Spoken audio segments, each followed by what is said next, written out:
decía esto sobre este programa, pues alguien me interrogaba de las cosas que hablamos y me preguntaba sobre por qué nosotros no tocábamos temas de animales y eso, que raras veces hemos tocado eso, ¿verdad?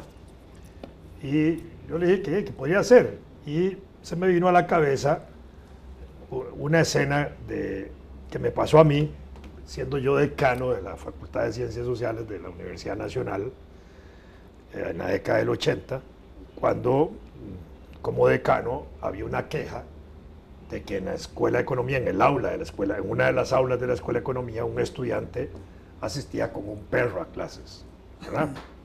Y habían molestias de parte de algunos estudiantes y un profesor que se quejaba de eso. Pero no es que era ciego.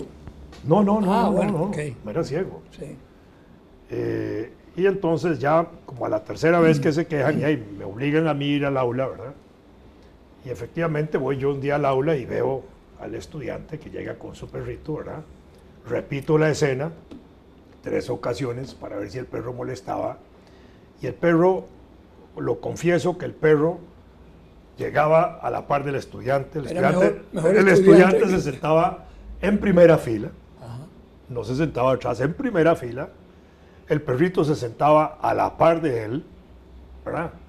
Y el perro movía la cabeza siguiendo al profesor.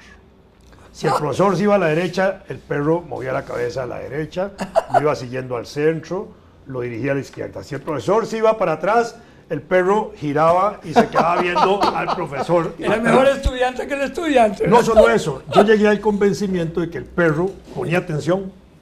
Y claro, ponía más atención que muchos de los estudiantes que estaban ahí, porque yo estaba atrás sentado viendo, claro, observando todo el panorama, porque yo tenía que tomar una decisión claro, en mis manos, ¿verdad? Al final acepté que el tipo siguiera yendo con su perrito, porque el perro ni molestaba y de veras yo creo que estaba aprendiendo. Pero te faltó algo. Ladró en inglés. Debiste ordenar que le diera por aprobar el curso al perro.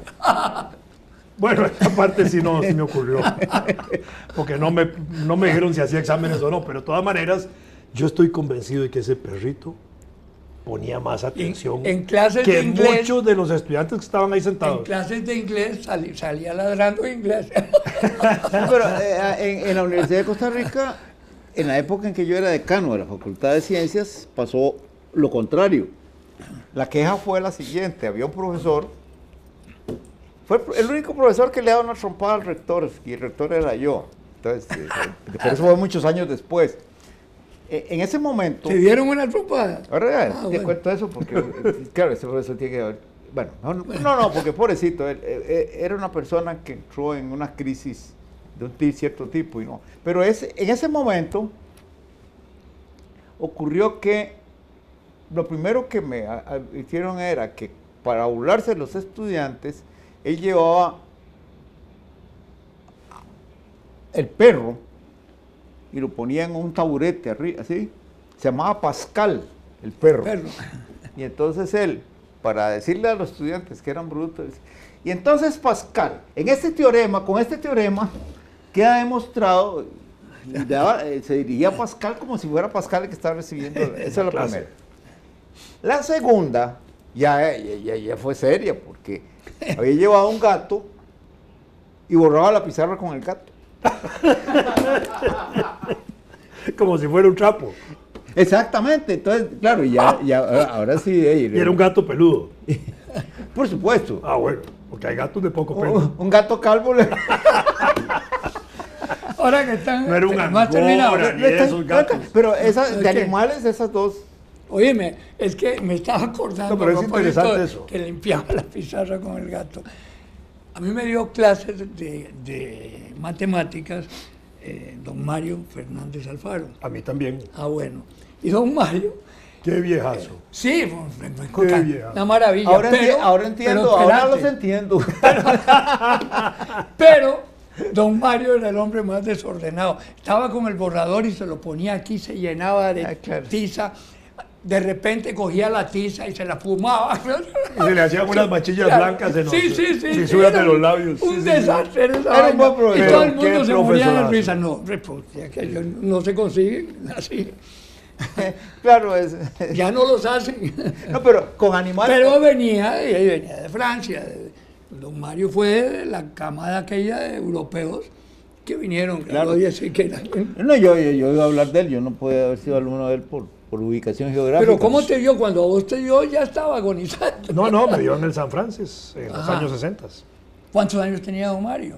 Ya era muy mayor. Sí, porque yo Pero lo también conocí. me dio en el San Francisco su colega de Odeca, Marco Tulio Celedón. Mi colega. El famoso... No fue colega mío. Marco Tulio. El famoso cacagato, le decíamos. Sí, así le decía. No, era... Y era otro, era un hombre muy serio. Daba muy buenas clases. Él- Muy anticomunista era, pero daba eso muy sí, buenas sí. clases. No, era muy... A pesar de... No, era muy buen profesor, sabía mucho.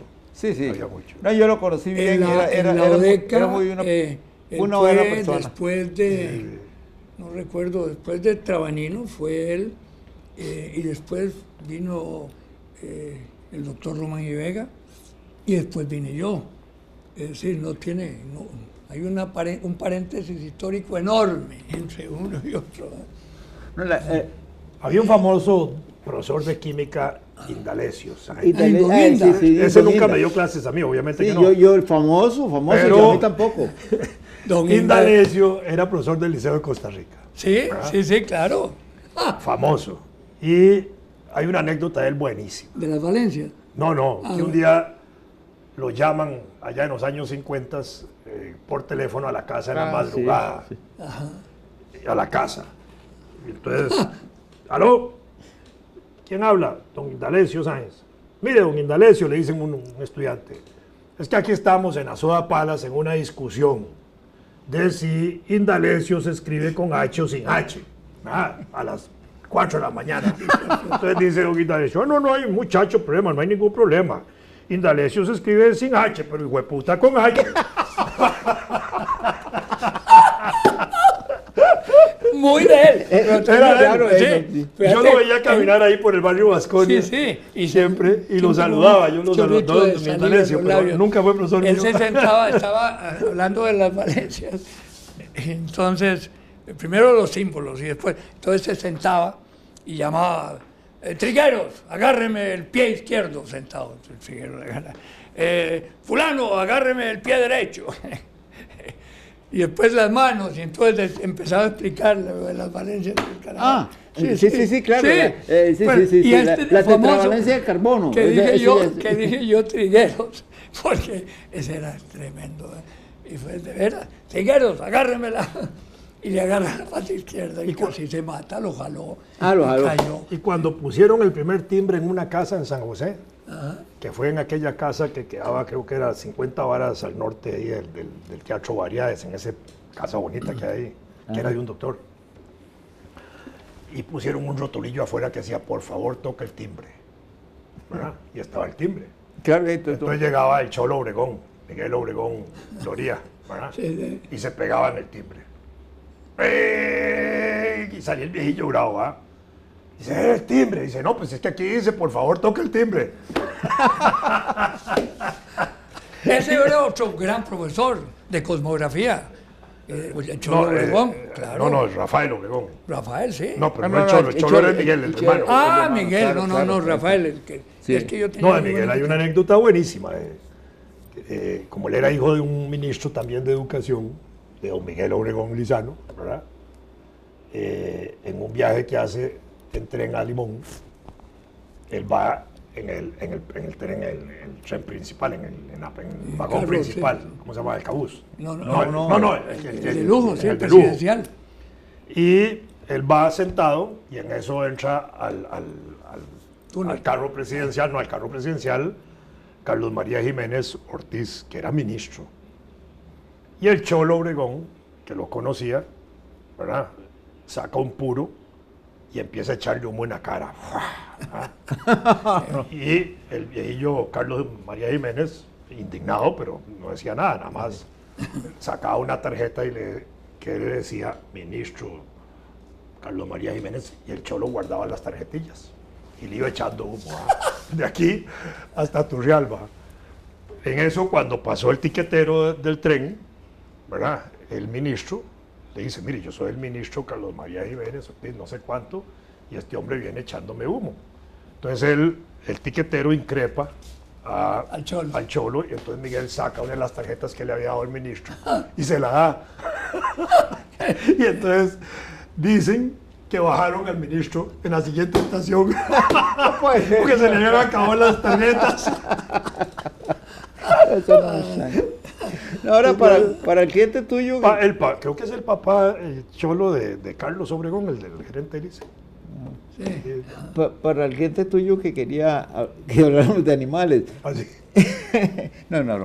Había otros animales, y cuando estaba ya en funciones de administración en la universidad, hubo un profesor herpetólogo, pero muy herpetólogo es que cuida culebras y serpientes, insectos y todo ese tipo de cosas. Y diputado. No, diputado, no.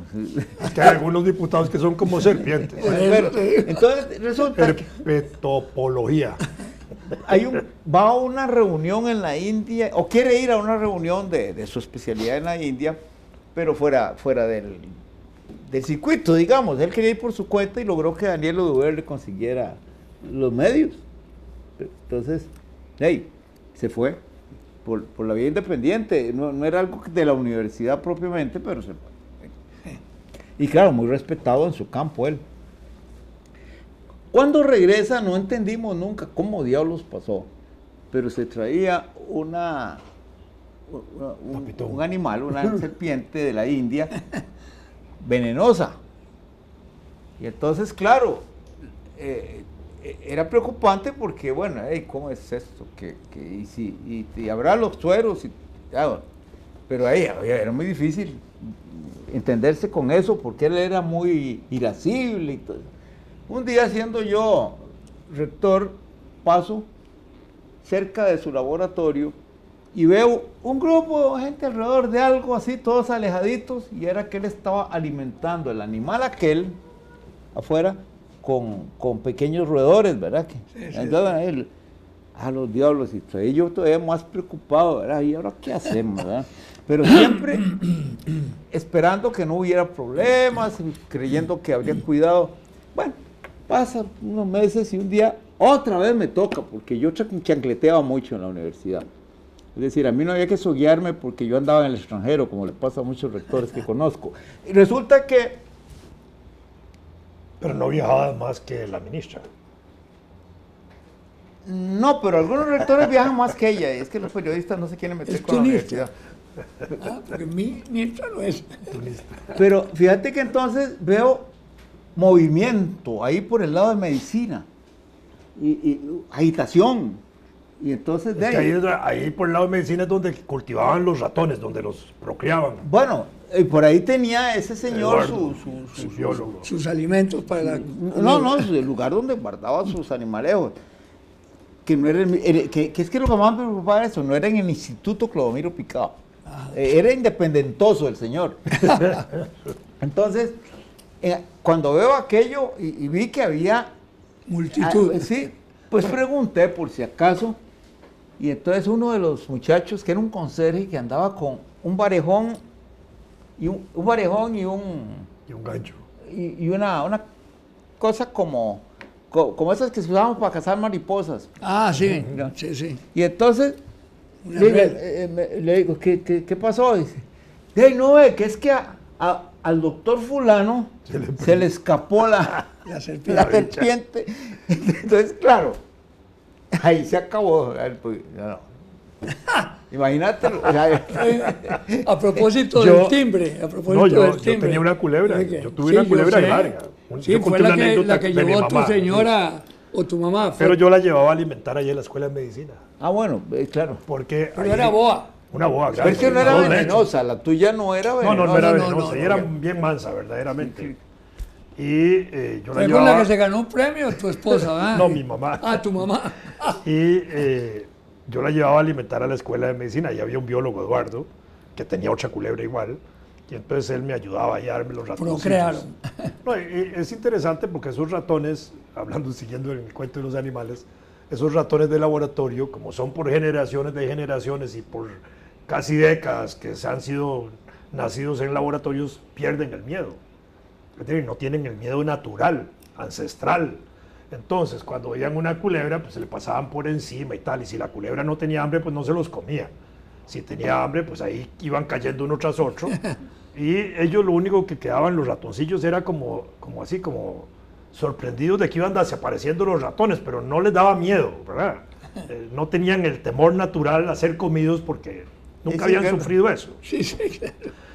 Un día, como parte de esas anécdotas de esa culebra, después de que yo la traía de comer, en esa época yo andaba en bus y yo era un estudiante, y usaba un maletín grandote, café, que no tenía zipper, sino que era como una tapa que se cerraba así con un broche, ¿verdad? Y tenía obviamente las salidas a los lados, ¿verdad? Pero eran respiraderos para la culebra, para mí no me preocupaba, venía llenita la culebra, ¿verdad?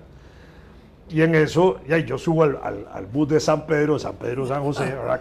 Con el maletín colgando ahí, la bicha metida ahí dentro, ¿verdad? Cuando empiezo a ver que la gente saltaba y brincaba de los asientos, ¿verdad?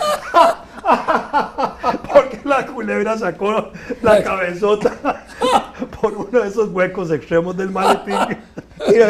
Y bueno, yo calmando a la gente que era mansa y que no sé cuánto. Al final de cuentas, yo iba de pie porque iba el bus lleno, ¿verdad? Me dejaron 2 asientos vacíos, yo me senté, pero nadie quería sentarse a la par mía. Claro. Bueno, eso es una manera de conseguir asiento. A propósito de... Pero nadie protestó, eso fue muy interesante. A propósito del timbre, hay un cuento muy bueno de que venía don Cleto de la presidencia a pie y vio un chiquillo que venía saliendo de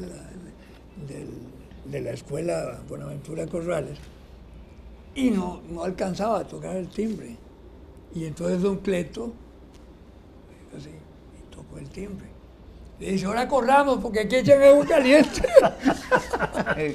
Imagínate al pobre viejo. Y de culebras venenosas un hijo mío tuvo, porque un hijo mío estudió biología, entonces, y le dio en una época por la herpetología. Entonces él tenía su movimiento de culebras y llegó a tener en frascos en la casa culebras venenosas vivas, pero yo sí le pedí que las venenosas no las tuviera en la casa. Claro, es que muy peligroso. Se rompe. Se puede quebrar, se puede realmente escapar, claro. y eso es incontrolable. No, claro, uno dice, cuando están allá en el Clodomiro Picado, en Coronado, claro. Entonces ahí uno sabe que todo el mundo está alerta y que saben cómo manejarlas y que ahí están todos los instrumentos para... Pero en la ciudad universitaria, Rodrigo Facio, una de esas es peor que un rector malo. ¿Eh? Sí, claro. Oíme, ¿cómo Por se cierto, llama ahí esa? tenían una cobra en el instituto. Pucha, una vez. Pero de las... verdaderas. Doble... Bueno, ¿no sería esa? No sé. En el instituto. En el instituto. En el instituto sí, no en el instituto. Y un día fui yo al instituto porque quería verla, entre otras cosas. Entonces la sacaron ahí. Entonces la tenían como en una sala como esta. Y la bicha esa se movía, pero con una belleza y una velocidad, claro. Pero impresionante. Claro. Ahora, es que la cobra, hay una que es venenosa y otra que no. Es decir... No, la que tienen ahí era venenosa porque le sacaban veneno. No, yo sé, digo, pero es que son muy parecidas. Una tiene la doble línea negra y otra tiene la doble línea roja. Como las corales, como la falsa coral. Exactamente. Bueno, oíme, por cierto, hablando de animales, ahí una vez un gringo se jaló una torta con los caballos, ¿no fue así? Hace muchos años. No recuerdo. Que mataron un montón de caballos de esos que eran los de los percherones que habían antes para hacer los sueros. Y se les pasó la mano y mataron un montón de percherones. No, yo con animales ya directamente estuve trabajando. No directamente porque yo no los tocaba. Eran unos gringuillos que vinieron a hacer una investigación sobre... una planta a la que se le atribuye popularmente ciertas virtudes. Comer moscas. No. Me muero por tener una de esas, no sé si aquí habrá.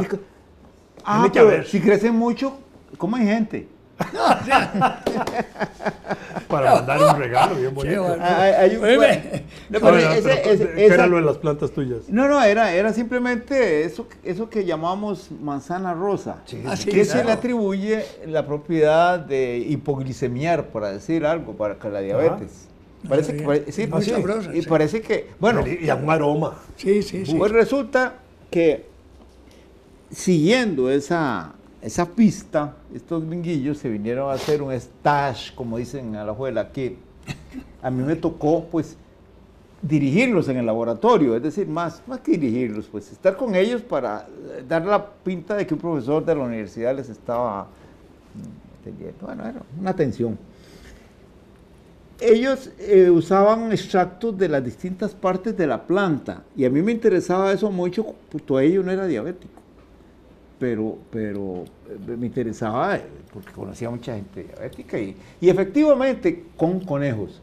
Ellos le provocaban la diabetes a los conejos Y les daban. y fíjate que los resultados, hasta donde yo recuerdo, eran bastante alentadores. Tanto en hojas como en fruto, como en corteza. Y yo me pregunto, bueno, yo cuando podía, después ingería la fruta y todo eso. Pero sí, efectivamente, pero eran conejitos, pobrecitos los conejitos, les provocaban la diabetes y entonces les medían, le hacían la glicemia y ya hasta donde... Yo estaba convencido. Claro, y se fueron. ¿Has comido conejo? Sí, claro, en Cuba eso era Yo una también. comida. Y cuando uno lo va a comprar, entero, que está pelado, tiene que tener la patita pegada. Sí. Le dejan una patita blanca para que se sepa que es un conejo, porque si se pela el conejo y se pela un gato igual, son iguales. Exacto, Sí, sí, gato sí, por sí, liebre. sí. Gato Sí, por ese liebre, gato por liebre. exactamente. Claro, que no le metan gato por liebre. O sea, Bueno, ahí- se convirtió en una eslogan.